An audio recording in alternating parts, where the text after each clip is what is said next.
시편 145편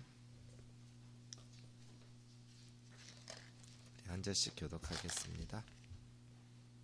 왕이신 나의 하나님이여, 내가 주를 높이고 영원히 주의 이름을 송축하리이다. 내가 날마다 주를 송축하며 영원히 주의 이름을 송축하리이다.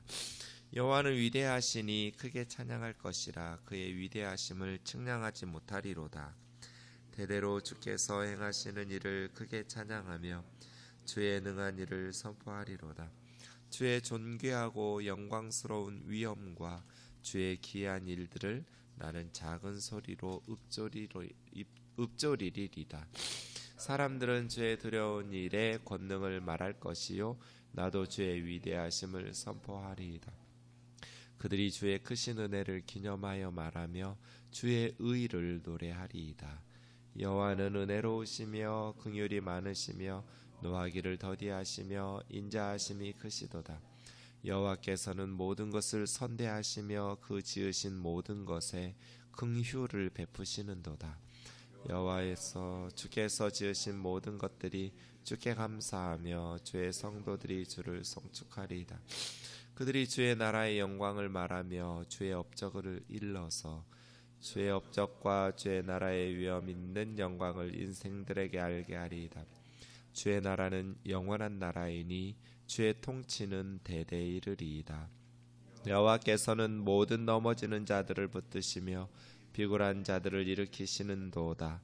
모든 사람의 눈이 주를 앙망하오니 주는 때를 따라 그들에게 먹을 것을 주시며 손을 펴사 모든 생물의 소원을 만족하게 하시나이다. 여호와께서는 그 모든 행위에 의로우시며 그 모든 일에 은혜로우시도다. 여호와께서는 자기에게 간구하는 모든 자 곧 진실하게 간구하는 모든 자에게 가까이 하시는도다. 그는 자기를 경외하는 자들의 소원을 이루시며 또 그들의 부르짖음을 들으사 구원하시리로다.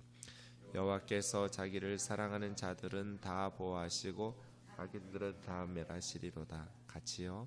내 입이 여호와의 영광을 말하며 모든 육체가 그의 거룩하신 이름을 영원히 송축할지로다. 아멘. 시편 145편은 알파벳 시편입니다. 알파벳 순서에 따라서 첫 단어가 시작됩니다. 이런 죄송합니다. 알파벳 시편은 이런 의미가 있는 것 같아요. 모든 언어를 하나님을 찬양하는 데 사용하는 거죠. 특별히 아이들에게 교육하고 가르치기가 좋겠죠. 알파벳 순서를 첫 단어로 쓰면서 암송하고 부르기가 좋을 것 같습니다. 이러다 보니 논리적 연관성은 조금 떨어진다, 그런 생각은 있습니다. 그런데 사실 제대로 145편을 보면 문학적으로 전혀 뒤떨어지지 않습니다. 매우 기교적이고 구성이 잘 돼 있는 시편이라고 볼 수 있습니다. 알파벳이 22개인데요. 나우라는 알파벳이 생략되어서 21절로 되어 있습니다.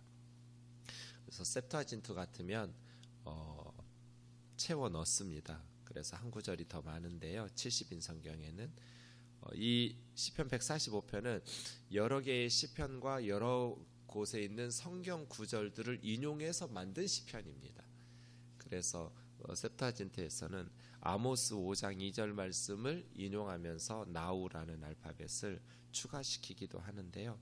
어쨌든 다윗의 찬송시라고 되어 있는 이 시편은 제가 볼 때는 하나님께서 매우 기뻐하신 것 같아요. 1절부터 보세요. 1절에서 7절까지는 왕이신 하나님을 찬송하거든요. 왕이신 나의 하나님이여, 내가 주를 높이고 영원히 주의 이름을 송축하리이다. 하나님 얼마나 기뻐하시겠어요. 이사야 43장 21절 보면 이 백성은 내가 나를 위해서 창조하였나니 곧 나의 찬송을 부르게 하려 함이라. 그러니까 하나님께서 이스라엘 백성을 만드신 이유는, 하나님께서 우리를 지으신 것은 하나님의 이름을 찬송하는 것. 하나님의 백성이 찬송을 안 한다는 것은 밥솥이 밥을 안 하고 자동차가 가만 서 있겠다는 거하고 똑같아요. 이 백성은 내가 나를 위해서 나의 찬송을 부르게 하려고 지으셨다는데 하나님의 백성이라는 그리스도인들이 찬송을 안 해요. 그건 뭔가 잘못된 것이죠. 그죠? 그런데 1절부터 온 세상을 다스리는 왕이신 하나님, 내가 주를 높이고, 이게 찬송이죠. 그러니까 많은 그리스도인들이 하나님을 높이기보다는 하나님께서 나를 높여주신 자기를 높여요. 그러니까 안 되는 거예요.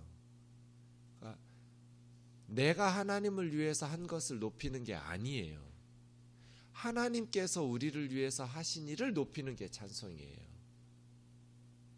근데 자꾸 자기를 높인단 말이에요. 내가 하나님을 위해서 한 일들. 그게 아니라 하나님이 나를 위해서 하신 일을 높이는 거죠. 내가 주를 높이고 세상은 자신의 명예와 지식과 미모와 재물과 성공을 높이지만 우리는 주님을 높이는 자들이죠. 내가 날마다 주를 성축하며 영원히 주의 이름을 성축하리이다. 얼마나 하나님께서 기뻐하셨겠어요. 나는 날마다 하나님 찬양하고 영원히 하나님 찬양하겠다고. 내 생에 하루라도 하나님을 찬양하지 않은 것은 그건 죽은 거라고, 사는 게 아니라고. 오늘 하루 나는 하나님을 송축하며 하나님을 내 인생 사는 날 동안에 영원히 찬양하겠다고. 3절에는 찬양의 이유가 나옵니다. 첫째는 여호와는 위대하시기 때문에 그의 위대하심을 측량하지 못하리로다. 인간의 이해를 뛰어넘는 하나님의 위대하심, 그 하나님의 위대하심을 크게 높여 찬양하겠다는 거예요. 우리 하나님이 어떤 분이신지를 묵상해야 찬양이 되거든요. 4절에서는 대대로 이제 다음 세대로 주께서 행하시는 일, 찬송은 내가 주님을 위해서 한 것을 노래하는 게 아니라고 그랬죠. 주님께서 우리를 위해서 행하시는 일, 그 위대하신 일을 크게 찬양하며 주의 능한 일을 선포하리로다. 주의 존귀하고 영광스러운 위엄과 주의 기이한 일들을 나는 작은 소리로 읊조리리이다. 그래서 이 묵상하는 거, 하나님을 찬양하고 싶으면 두 가지를 묵상하는 거거든요. 묵상이라는 것은 직역하면 이렇게 작은 목소리로 읊조리는 거예요. 하늘 천다지 하듯이 하나님이 창조하신 이 행하신 일들, 또 하나님의 사역이죠. 그게 하나님이 행하신 일, 사역과 하나님의 위대하심, 성품, 존귀하심, 영광스러우신 위엄스, 그 하나님이 어떤 분인지 하나님의 성품과 하나님께서 우리를 위해서 어떤 사역, 어떤 일을 하셨는지 하나님의 행하신 일, 이 두 가지를 읊조리게 되면, 우리가 묵상하게 되면 하나님을 찬송할 수밖에 없는 것이죠. 왜 찬송이 안 되는가? 하나님을 깊이 묵상하지 않기 때문이에요. 하나님이 어떤 분이신지, 하나님이 무엇을 행하셨는지 이 두 가지를 깊이 묵상하다 보면 우리의 찬송이 울려 퍼지죠. 6절에서부터는 이제 공동체로 넘어왔어요. 1, 2절에서는 내가 이랬었는데 사람들이, 그들이 주의 두려운 일들을 말할 것이요 나도 주의 위대하심을 선포하리이다. 그들이 주의 크신 은혜를 기념하여 말하며 주의 공의를 노래하리이다. 하나님의 신실하심을 보았던 사람들, 하나님의 백성들, 또 열방의 백성들이 하나님의 은혜, 하나님의 크고 두려우신 권능을 말하면서 증언하게 될 것이라고 이야기하죠. 네, 왕이신 하나님을 찬양하고 있어요. 1절에서 7절까지. 8절부터는 이제 하나님의 나라를 이야기하는데요. 하나님은 여호와는 은혜로우시며 긍휼이 많으시며 노하기를 더디하시며 인자하심이 크시도다. 네 가지죠. 이 네 가지, 하나님은 위대하시고 전능하실 뿐 아니라 은혜로우시고 긍휼이 많으시고 노하기를 더디하시고 인자하심이 크시기 때문에 위대하신 사랑의 하나님이죠. 그러니까 하나님은 위대하신 그리고 사랑이 풍성하신 분이시죠. 이 하나님의 긍휼과 은혜가 아니면 우리는 살아날 수 없었겠죠. 하나님이 은혜로우시고 긍휼이 많으시고 노하기를 더디하시고 인자하심이 크시도다. 여호와께서는 모든 것을 선대하시며 그 지으신 모든 것에 긍휼을 베푸시는도다.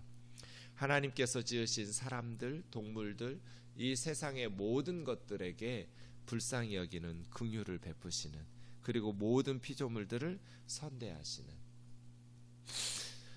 이 시인은 어떤 자신의 깨달은 교리를 이야기하는 게 아니에요. 경험하고 체험한 것을 노래하는 거죠. 기본적으로 하나님 신앙, 기독교 신앙은 교리라기보다는 체험이죠. 살아계신 하나님을 이론적으로 이야기하는 것이 아니라 살아계신 하나님을 삶 속에서 체험한 것을 노래하고 있어요. 그래서 우리가 하나님을 체험하면 찬양할 수밖에 없죠. 하나님은 모든 것들에게 선대하시고 지으신 모든 것에 긍휼을 베푸시는, 여호와여 주께서 지으신 모든 것들이 주께 감사하며 주의 성도들이 주를 송축하리이다. 그들이 주의 나라와 그 영광을 말하며 주의 업적, 주님이 행하신 일을 일러서, 그러니까 그들은 10절에 나오는 성도들이거든요. 주의 성도들이 할 일이 뭐예요? 하나님 나라의 영광, 주님이 행하신 업적을 알리는 거죠. 성도들이 전하지 않으면, 알리지 않으면 세상 사람들은 알 수가 없어요. 어떻게 하나님 나라의 영광을 알겠어요? 어떻게 하나님이 행하신 업적을 알 수 있겠어요? 그래서 연예가 중계라는 프로그램이 있지만 성도들은 하나님의 나라를 중계해야 돼요. 연예인들이 무슨 일을 했는지 알아서 무슨 의미가 있어요? 네, 연예인들 뭐 했는지 알아도 아무 일도 안 일어나요. 그러나 하나님이 무엇을 행하셨는지를 알게 되면 구원을 받아요. 그러니 성도들이 행해야 될 일들이 어떤 정치인들이나 연예인들 이야기가 아니라 하나님이 행하신 일을 일러야죠. 하나님이 행하신 일을 말해야죠. 그래서 12절 주의 업적과 주의 나라의 위엄 있는 영광을 인생들에게 알게 하리이다. 이게 성도들의 역할인 것이죠. 10절에 우리는 하나님이 지으신 모든 것들이 하나님께 감사하며 주의 성도들이 주님을 송축하면서 그 주의 성도들은 하나님 나라의 영광을 말하고 주님이 행하신 업적들을 일러 그 업적과 주 나라의 위엄 있는 영광을 사람들에게, 인생들에게 알게 해야죠. 주님의 나라는 영원한 나라, 주의 통치는 대대 이르리이다. 끝이 없어요. 시공간을 초월해서 영원한 나라는 하나님의 나라밖에 없어요. 이렇게 8절에서 13절까지는 주님의 나라, 주님의 나라, 주님의 나라의 영광을 성도들이 알리고 모든 인생들에게 알게 해야겠다. 하나님께서 우리를 긍휼히 여기시고 선대하셔서 행하신 모든 업적들, 그 하나님 나라의 통치를 알게 하자는 거죠. 14절부터 이제 마지막 21절은 모든이라는 나라, 9절에 19절 빼고는 다 나와요. 모든. 여호와께서는 모든 넘어지는 자들을 붙드시며 비굴한 자들을 일으키시는도다. 그러니까 하나님께서 통치하시는데 넘어진 자들을 붙들어 주시는 통치죠. 뭐 섬김 받으시는 통치가 아니라 하나님은 섬기는 왕으로서 통치하셔요. 그래서 넘어진 자들을 일으켜 세워주시고 비굴한 자들도 일으켜 세워주시는, 모든 사람의 눈이 주님을 앙망하오니 주님은 때를 따라 그들에게 먹을 것을 주시며 손을 펴셔서 모든 생물의 소원을 만족하게 하시나이다. 예.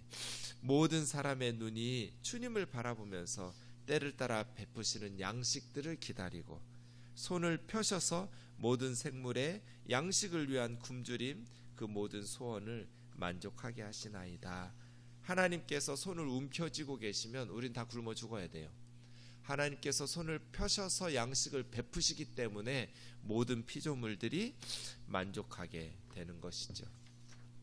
여호와께서는 그 모든 행위에 의로우시며 그 모든 일에 은혜로우시도다. 예, 하나님은 모든 행위에 의로우시고 하나님은 모든 일에 은혜로우세요. 하나님께서 피조물을 다루시는 방법이죠. 하나님의 모든 행위는 의로우시고 하나님의 모든 일은 은혜로우세요. 의와 사랑, 의와 은혜. 여호와께서는 자기를 찾아 간구하는 모든 자에게, 곧 진실하게 간구하는 모든 자에게 가까이 하시는도다. 하나님 앞에 기도하는데 가장 중요한 건 뭐예요? 진실한 거거든요. 진실한 거. 한 청년이 물었어요. 목사님, 하나님 앞에 내가 진짜 원하는 것을 말하면 너무 세속적인 것 같아요. 근데 그렇게 기도해도 돼요? 아니면 그냥 그렇게 너무 적나라하게 기도하지는 말고 좀 다르게 표현을 우회적으로 좀 해야 돼요? 제가 뭐라고 대답할게요? 알아듣기 쉽게 기도해. 괜히 돌려 말하지 말고. 그러니까 하나님 앞에 기도할 때 가장 중요한 건 내 속에 있는 그대로 아뢰는 거죠. 정직하고 진실하게. 모든 것은 다 기도 제목이거든요. 기도하지 않아도 되는 내용은 하나도 없어요. 먹는 거, 마시는 거, 모든 관계 다 우리는 기도의 제목이에요. 다만 우리의 기도가 하나님 앞에 정말 하나님 성품에 합당하고 하나님의 행하신 사역에 합당해야지, 하나님 제 거 뺏어서 나 주세요, 이런 기도하면 안 되는 거죠. 진실하게. 그는 자기를 경외하는 자들의 소원을 이루시며. 경외, 두려움이죠. 그러니까 사랑이 없는 두려움만 있으면 공포죠. 그런데 하나님에 대한 두려움이 없는 사랑만 있으면 이건 무례하고 불경건해져요. 그래서 하나님에 대한 사랑은 두려움, 경외가 있어야 돼요. 경외라는 것은 두려움 있는 사랑이에요. 두려움 있는 사랑. 하나님은 경외하는 자들의 소원을 이루어 주시고 그들의 부르짖음을 들으셔서 구원하시리로다. 여호와께서 자기를 사랑하는 자들은 다 보호하시고, 샤마르. 악인들은 다 멸하시리로다. 샤마드. 발음 비슷한데 정반대 뜻이에요. 하나님 사랑하는 자들은 샤마르, 보호하시고, 악인들은 샤마드, 멸하시리로다.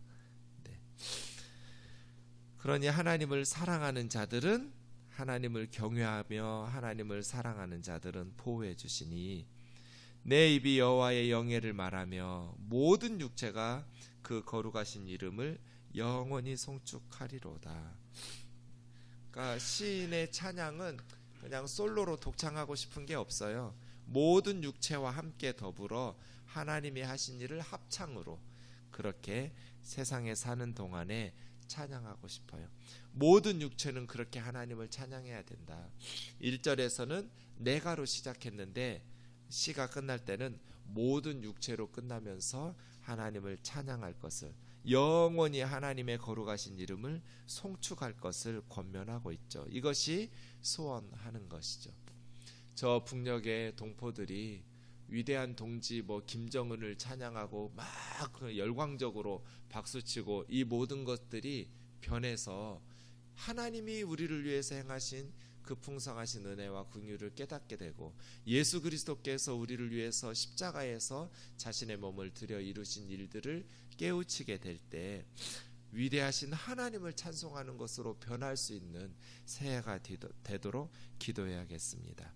교리로 배워서 끝나지 않고 말씀에서 배운 것들이 체험되어지고, 살아계신 하나님을 경험하면서 살아계신 하나님, 왕되신 그 하나님을 날마다 송축하고 영원히 찬송하는 저와 여러분 되기를 주의 이름으로 축원합니다. 기도하겠습니다. 사랑하는 하나님 아버지, 하나님을 사랑하는 자, 하나님의 의로우심과 은혜를 경험한 자들은 이렇게 노래할 수밖에 없습니다. 새해에 우리가 하나님의 성품과 하나님의 행하신 위대하신 일들을 묵상하고 깊이 묵상함으로써 우리 영혼 깊은 곳에서부터 하나님을 날마다 영원히 송축하며 높이고 찬양할 수 있게 하여 주옵소서. 내가 하나님을 위해서 행한 일을 찬양하는 것이 아니라 하나님께서 우리를 위해서 행하신 일들을 높이며 찬송하는 진정한 찬송들이 울려 퍼지게 하여 주시옵소서. 하나님의 뜻이 아니면 머리카락 하나도 빠지지 않는다고, 머리털 하나도 땅에 떨어지지 않는다고 말씀하셨사오니, 오 자비로우신 주님, 우리를 위해서 은혜로우시며 긍휼이 많으시며 노하기를 더디하시며 인자하심이 크신 그 하나님의 선하신 하나님의 긍휼의 풍성하심을 우리가 온 세상에 알려서 세상의 모든 인생들이 우리와 더불어 함께 하나님을 송축하며 영원히 하나님을 찬양하게 하옵소서. 특별히 인간의 지도자를 높이는 저 북녘의 백성들이 새해에는 우리 하나님의 위대하심을 노래하고 찬송하는 삶을 살아갈 수 있도록 긍휼을 베풀어 주시옵소서. 예수님의 거룩하신 이름으로 기도하옵나이다. 아멘.